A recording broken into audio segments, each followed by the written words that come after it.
ആ മോണാലിസ എന്ന് പറഞ്ഞ പെങ്കൊച്ചിനെ കാണാനില്ലെന്നൊക്കെ പറയുന്നത് കേട്ട്. ശരിയാണോ തെറ്റാണോ ഒന്നും അറിയത്തില്ല.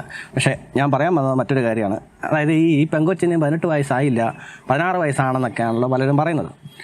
അപ്പോൾ ഇതിന് 18 വയസ്സായെന്ന് തന്നെ നമുക്കൊന്ന് കരുതാം. 18 വയസ്സായെങ്കിൽ പോലും ഈ വിവാഹം വാലിഡ് ആയിരിക്കും? അതാണ് ചോദ്യം. സ്പെഷ്യൽ മാരേജ് ആക്ട് അവർക്ക് പറ്റത്തുള്ളൂ.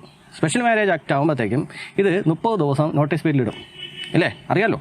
30 ദിവസം നോട്ടീസ് പീരീഡിൽ ഇട്ടതിന് ശേഷം ആർക്കെങ്കിലും എതിർപ്പോ കാര്യങ്ങളൊക്കെ ഉണ്ടെന്നുണ്ടെങ്കിൽ അവർ തെളിവ് സഹിതം എന്തെങ്കിലും സബ്മിറ്റ് ചെയ്തെങ്കിൽ ഈ സാധനം ക്യാൻസലായി പോകും, മാരേജ്. അല്ലെങ്കിൽ ഇത് ഓട്ടോമാറ്റിക്കായിട്ട് വാലിഡാവും 30 ദിവസം കഴിഞ്ഞാൽ. അതായത് കൊണ്ട് കൊടുക്കുന്ന ആൾക്കാർ അതുപോലെ പ്രൂഫും കാര്യങ്ങളൊക്കെ കൊണ്ട് കൊടുക്കണം, എതിർക്കണം, എന്നെങ്കിൽ മാത്രമേ ഉള്ളൂ.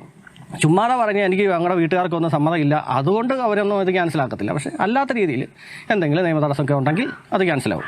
അപ്പോൾ അതല്ല ഇവിടെ ചെയ്യേണ്ടിയിരുന്നത്. പിന്നെ എങ്ങനെയാണ് ഇവർ ഹിന്ദു മാരേജ് ആക്ട് പ്രകാരം എങ്ങനെയാണ് കല്യാണം കഴിപ്പിച്ചാണെന്ന് ചോദിക്കുന്നത്. പിന്നെ ഈ ക്ഷേത്രങ്ങളിലൊക്കെ വിവാഹം കഴിച്ചിട്ട് പഞ്ചായത്തിൽ രജിസ്റ്റർ ചെയ്തവർക്ക് കറക്റ്റായിട്ട് കാര്യം അറിയാം. സംഭവം എന്ന് പറഞ്ഞാൽ എങ്ങനെയായിരിക്കും? ക്ഷേത്രങ്ങളിൽ പോയി നമ്മൾ വിവാഹം ചെയ്യും, എന്നിട്ട് അവിടുത്തെ രജിസ്റ്ററിൽ ഒപ്പുവെക്കും. പിന്നെ അവിടുന്ന് ഒരു സർട്ടിഫിക്കറ്റ് തരും. ഈ സർട്ടിഫിക്കറ്റുമായിട്ട് നമ്മൾ പഞ്ചായത്തിൽ പോകണം. പഞ്ചായത്തിൽ 45 ദിവസത്തിനകം നമ്മൾ ഈ സാധനമായിട്ട് ചെല്ലണം. ക്ഷേത്രത്തിൽ നിന്നോ അല്ലെങ്കിൽ ഏതെങ്കിലും ഓഡിറ്റോറിയത്തിലാണ് വിവാഹം നടന്നെങ്കിൽ അവർ തരുന്ന ഈ സർട്ടിഫിക്കറ്റുമായിട്ട് നമ്മൾ പഞ്ചായത്തിൽ പോകണം. പിന്നെ പഞ്ചായത്തിൽ ചെന്ന് കഴിയുമ്പോഴത്തേക്ക് 2 പേരെ ID പ്രൂഫും ഡേറ്റ് ഓഫ് ബർത്ത് കളിക്കുന്ന രേഖകളും എല്ലാം നമ്മൾ സബ്മിറ്റ് ചെയ്യണം. പിന്നെ ഇവരത് വെരിഫൈ ചെയ്യും. വെരിഫൈ ചെയ്ത് കഴിയുമ്പോഴത്തേക്കാണ് പിന്നീട് ഒരു ദിവസം ചെല്ലാൻ പറയും. പിന്നെ നമ്മൾ ഒപ്പിട്ട് കൊടുക്കുമ്പോഴത്തേക്കാണ് നമുക്ക് ഈ മാരേജ് സർട്ടിഫിക്കറ്റ് ഇങ്ങനെ കിട്ടുന്നത്. ഇനി അന്ന് തന്നെ കിട്ടുന്ന പഞ്ചായത്തുണ്ടോ എന്ന് എനിക്കറിയത്തില്ല. ഞാൻ എൻ്റെ അനുഭവമാണ് പറഞ്ഞത്. 45 ദിവസത്തിനുള്ളിൽ ഇന്നപോലെ ചെന്നു, ഈ സാധനം എല്ലാവരും മേടിച്ചു വെച്ചു. എന്നാൽ ശരി പൊക്കോ എന്ന് പറഞ്ഞ് വീട്ടിൽ പോകുന്നു. അത് കഴിഞ്ഞ് കുറച്ച് നാൾ കഴിഞ്ഞപ്പോൾ ഈ പഞ്ചായത്തിൽ വിളിച്ചു, നിങ്ങളെ സർട്ടിഫിക്കറ്റ് റെഡി ആയിട്ടുണ്ട് കേട്ടോ എന്ന് പറഞ്ഞ് ഉടനെ അവിടെ ചെല്ലുന്നു, സെക്രട്ടറിയുടെ മുമ്പിൽ സൈൻ ചെയ്യുന്നു, സർട്ടിഫിക്കറ്റ് മേടിച്ചു ഇങ്ങോട്ട് വരുന്നു. ഇതെന്ന് പറഞ്ഞാൽ വെരി ഫാസ്റ്റ് ആൻഡ് ഫ്യൂരിയസ് ആയിരുന്നു. ക്ഷേത്രത്തിൽ കല്യാണം കഴിച്ചു, അതിനുശേഷം സ്മാർട്ട് വഴി രജിസ്റ്റർ ചെയ്യുന്നു, ഒരൊറ്റ മണിക്കൂർ കൊണ്ട് സാധനം കിട്ടുന്നു. ഇനിയിപ്പോൾ പുതിയത് അങ്ങനെയാണോ എന്ന് എനിക്കറിയത്തില്ല കേട്ടോ. അതോ ഇനി രാഷ്ട്രീയ ഇടപെടലുകൾ മൂലം വെരി ഫാസ്റ്റ് ആൻഡ് ഫ്യൂറിയസ് ആയിട്ട് ഇവർക്ക് സർട്ടിഫിക്കറ്റ് കൊടുത്താണോ എന്നും അറിയത്തില്ല. പക്ഷേ എന്നിരുന്നാലും 2 മതത്തിൽപ്പെട്ട ആൾക്കാർ എങ്ങനെയാണ് ഈ ഹിന്ദു മാരേജ് ആക്ട് പ്രകാരം കല്യാണം കഴിച്ചതെന്ന് മനസ്സിലാകുന്നതേയില്ല. ഇങ്ങനെയുള്ള കാര്യങ്ങളെക്കുറിച്ചൊന്നും ഒന്നും ചിന്തിക്കാതെയാണ് ചില ആൾക്കാർ കാർഡടച്ച് വെടിവെക്കുന്നത്. പ്രായം തെളിയിക്കുന്ന സർട്ടിഫിക്കറ്റും ബർത്ത് സർട്ടിഫിക്കറ്റും കാര്യങ്ങളൊക്കെ കൊണ്ട് കൊടുത്തായിരുന്നു. ഞങ്ങളത് വെരിഫൈ ചെയ്തായിരുന്നു. എൻ്റെ പോയിന്റ് അതല്ല. ഓക്കെ, ആ കൊച്ചിന് 18 വയസ്സെങ്കിൽ 18 വയസ്സ് സമ്മതിച്ചു. ഇനിയിപ്പം മറ്റേ അതിൻ്റെ നാളെ എവിടെ മധ്യപ്രദേശോ അവർ കളിച്ച കളിയാണെന്ന് കൂട്ടിക്കോ. പക്ഷേ എന്നിരുന്നാൽ ഈ മാരേജ് എങ്ങനെ ശരിയാകുന്നത്? ഹിന്ദു മാരേജ് ആക്ട് പ്രകാരം എങ്ങനെ ഇത് വാലിഡ് ആകും? കൂട്ടുകാരാണെന്നുണ്ടെങ്കിൽ ഈ സംഭവം ഓക്കെയാണ്. കാരണം കൂട്ടുകാർ മേലും കീഴും നോക്കത്തില്ല.